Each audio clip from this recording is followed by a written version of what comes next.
Aujourd'hui, j'avais envie de faire une analyse d'altcoin, mais au vu de l'actualité et de voir ce sacré pump sur le BTC, je me devais de réagir parce que j'imagine que beaucoup d'entre vous se posent des questions. Pourquoi cette hausse et est-ce que cette hausse est pérenne? C'est ce qu'on va voir tout de suite.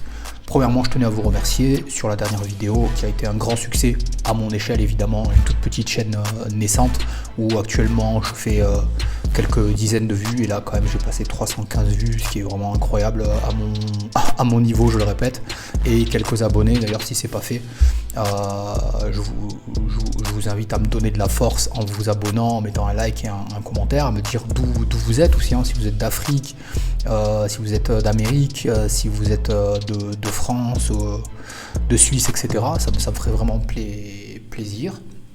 Et puis moi, ça me donne envie de faire plus de contenu pour vous aider à mûrir vos réflexions.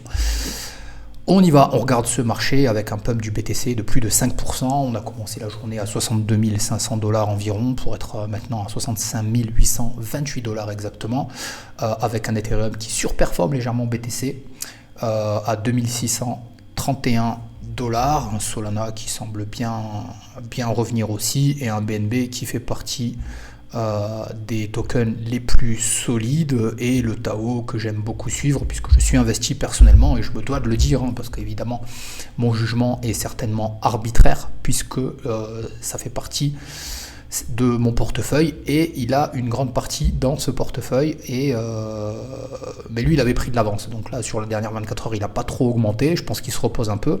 Il a quand même fait quasiment x4 en un mois, hein, ou du moins x3.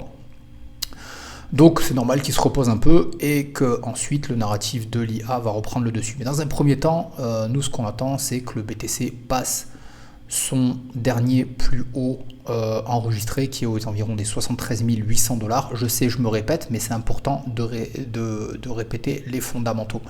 Maintenant qu'on a passé une nouvelle fois cette moyenne mobile à 200 jours représentée par cette ligne en rouge qui fait défaut plusieurs fois, puis ensuite on a fait des fausses cassures vélo, etc. Là, enfin, on l'a brisé réellement vers le haut. J'ai du mal à imaginer qu'on ne clôture pas au-dessus des 63 485 $. Et si c'est le cas, si on clôture au-dessus des 63 485 $, alors le prochain défi sera de passer donc le dernier all-time high à 73 800 $. Et donc évidemment, j'ai du mal à imaginer que ça se fasse en une journée. Ça serait vraiment exceptionnel et je me demande si on aura déjà vu une hausse sur une même journée de 17%, peut-être dans les débuts du BTC, mais je pense que le prix va devoir se développer au moins durant cette semaine ou les prochaines semaines pour ensuite passer ce prix record. Une fois que ce prix record sera passé, je pense que ce sera bon pour les traders et pour les investisseurs de parier à la hausse sur le prix du Bitcoin, parce qu'on aura vraiment un signal haussier majeur et on sera dans ce qu'on appelle price discovery, découverte de nouveaux prix. Et dans ces cas-là, et surtout en crypto-monnaie, on sait que le ciel est la limite. Et sur les dernières vidéos que je vous invite à revoir, hein, notamment sur la dernière dont je vous ai parlé, où je parlais de Satoshi Nakamoto, je parle aussi des projections de prix. Et moi, j'envisage que le prochain arrêt serait à 95 000, avant, pourquoi pas, de faire une baisse. Alors, j'espère avoir tort, évidemment, et qu'on monte beaucoup plus haut. Je l'explique aussi dans les vidéos antérieures. Mais voilà, pour moi c'est le minimum à atteindre, ça serait les 95 000 $ avant, pourquoi pas, de voir une baisse. Mais je pense que les élections américaines vont beaucoup jouer, parce qu'on a d'un côté un gouvernement en place qui a combattu les cryptos à travers la SEC, le gendarme des marchés financiers aux États-Unis, d'une manière désorganisée selon les termes des investisseurs. Et évidemment, ça n'a pas rassuré. Et beaucoup de gens attendent le résultat de ces élections pour savoir est-ce que c'est le même gouvernement qui va être remis en place, pour savoir si la SEC va continuer à attaquer les projets de crypto-monnaie ainsi que les entreprises novatrices de la même manière, ou est-ce qu'on va avoir un gouvernement pro-crypto, donc le camp des républicains avec Donald Trump, qui va être ouvertement pro-crypto et qui va ouvertement favoriser les entreprises de nouvelles technologies, blockchain, décentralisation, farming de minage, etc., pour que ça se passe aux États-Unis et nulle part ailleurs, puisque maintenant ils ne peuvent plus censurer les crypto-monnaies. Et à ce moment-là, ça va réjouir les investisseurs et je pense que les flux monétaires vont se jeter dans les crypto-monnaies, mais d'une force tellement puissante qu'on va avoir des mèches vertes comme celle-ci, mais je pense au quotidien pendant plusieurs mois et c'est évidemment tout ce qu'on souhaite en tant qu'investisseur. La carte des liquidations, vous pouvez voir ici, donc tout ce qui est en vert là, c'est tous ceux qui sont, ils parient à la baisse, et tous ceux qui sont en rouge ici, ils parient à la hausse.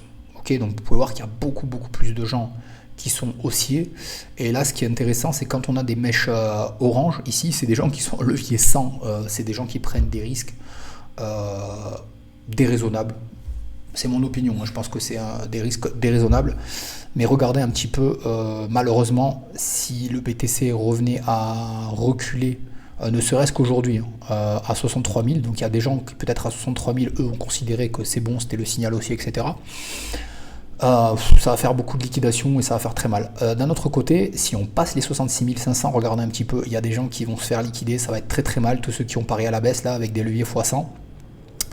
Et je pense que ce gros barrage là des 66 500, ça va être la dernière porte avant d'arriver ensuite au dernier all-time high. Et donc une carte des liquidations qui est claire, on a beaucoup plus de gens qui sont haussiers, mais il ne faudrait pas que le prix recule, ce qui nous ferait une chute technique. Et à l'inverse, si ça continue d'augmenter, ne serait-ce que de 1000 $ maintenant, on va avoir une hausse technique à l'inverse aussi. L'actualité majeure du jour, qui influence certainement le prix du BTC aujourd'hui, c'est le lancement de la plateforme de finance décentralisée de Donald Trump, de son fils, mais bon, Donald Trump la plébiscite aussi. Et comme j'ai vu passer sur un post, et ça m'a beaucoup plu, je vais vous le répéter,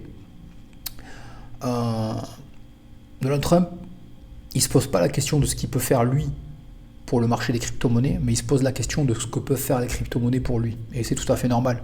Il cherche un enrichissement personnel, et peut-être après cet enrichissement personnel, l'intérêt de l'Amérique, etc. Et je pense réellement qu'il aime son pays, et puis c'est tout à fait normal. Et donc le lancement de cette plateforme qui arrive dans 18 heures, mais voilà, moi ce qui m'a pas plu, c'est qu'il faut faire une vérification d'identité. Donc c'est pas trop dans l'esprit CryptoPunk des créateurs du Bitcoin dès la première heure. Et c'est réservé, alors ça c'est normal, c'est une fois de plus, il montre l'intérêt pour son pays, c'est réservé aux investisseurs des États-Unis. Mais je pense qu'une fois qu'ils auront les tokens, ils vont pouvoir faire des pools de liquidité sur des applications décentralisées type Uniswap, et après les gens vont pouvoir les acheter, mais ça va laisser place à beaucoup d'arnaques, puisque imaginez bien que des gens vont créer des tokens du même nom avec un autre numéro de contrat. Ça va créer la confusion et des gens vont acheter des faux. Alors cette monnaie devrait s'appeler WLF, World Liberty Financial. Je crois que j'ai déjà vu une pool de liquidité avec 215 000 $, quelque chose comme ça. J'en ai vu une autre avec 46 millions de dollars sur Solana. On peut retourner voir. 155 000 $ sur Ethereum. Sur Solana, 50 millions, donc ça a augmenté, donc vis-à-vis du prix de l'Ethereum qui a augmenté depuis que j'ai vérifié tout cela. Vous voyez qu'il y a même 300 000 $ sur la blockchain Base, Coinbase, donc voilà. Et il y a plusieurs tokens, comme vous pouvez voir. Donc voilà, comme je viens de le dire. Il risque d'y avoir beaucoup de confusion, c'est dommage, et je pense qu'il y a beaucoup de gens qui vont perdre de l'argent par rapport à ça. C'est dommage aussi parce que c'était une très bonne opportunité pour nous tous, parce que un lancement majeur comme ça, d'une personnalité aussi importante, c'est sûr que ce token, même s'il n'a pas plus d'utilité qu'un rôle de gouvernance sur une plateforme DeFi qui sert à emprunter et mettre à disposition des cryptos afin qu'elles soient empruntées, ça sert pas plus de, ça n'aura pas plus de rôle que cela, mais ça risque d'être surévalué dès la première heure. Ça veut dire que là, si j'avais l'opportunité d'acheter quelques tokens là maintenant, évidemment je l'aurais fait, et je suis sûr de faire un x10, x20. Mais je ne suis pas citoyen américain, et j'ai encore moins envie de faire une KYC, donc évidemment je n'y toucherai pas, mais je vais regarder ça. Je vais suivre ça avec beaucoup de curiosité, et c'est certainement ça en fait qui amène de l'engouement aujourd'hui même sur le BTC et sur le prix de l'Ethereum. Majeur Les paiements de Mongox qui faisaient peur à tout le monde il y a très peu de temps ont vu leur date de paiement limite repoussée d'un an de plus. Ok, la date limite maintenant, elle est repoussée au 31 octobre 2025. Beaucoup de personnes qui ont été contactées par ce média, cointelegraph.com, ont stipulé n'avoir reçu aucun paiement de Bitcoin, des Bitcoins qui ont été perdus sur l'exchange. Et s'ils sont payés en octobre 2025, si la date n'est pas encore repoussée, hein, parce que je rappelle que ça fait 10 ans que ça dure, même 12 ans, non, parce que c'était en 2013, 12 ans que ça dure, on n'est plus à un an près. Mais si effectivement il y aurait un remboursement massif qui aurait lieu en octobre 2025, moi je pense que c'est le début du bear market. C'est le début de se dire ok, je prends ce que j'ai sur mon portefeuille, que je sois satisfait ou non, et je m'en vais et on se revoit en 2027, voire 2028. Voilà, je pense, hein, pour atténuer un peu les bonnes nouvelles du jour. J'espère que ça vous a permis d'y voir un petit peu plus clair et je vous dis à très bientôt. Ciao, ciao.